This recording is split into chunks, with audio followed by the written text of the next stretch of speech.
Bollywood film नगरी पर तवील अरसे तक राज करने वाले लेजेंडरी अदाकार यूसुफ खान अल मारूफ दलीप कुमार की बायोग्राफी की पहली कॉपी की झलक वायरल हो गई।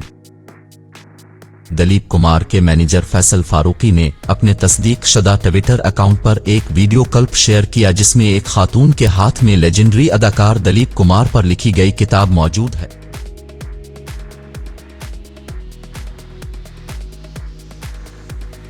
फैसल फारूकी ने अपने ट्वीट में बताया कि ये दलीप कुमार पर लिखी गई किताब की पहली कॉपी है जो कि अदाकार की बरसी यानी 7 जुलाई को रिलीज होगी।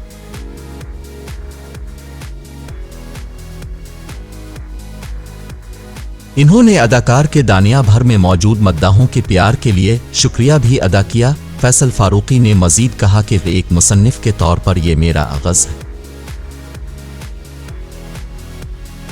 ख्याल रहे कि गुज़िश्ता बरस बॉलीवुड फिल्म नगरी पर तवील अरसे तक राज करने वाले लेजेंडरी अदाकार यूसुफ खान अल मारूफ दलीप कुमार 98 साल की आमर में इंतकाल कर गए थे।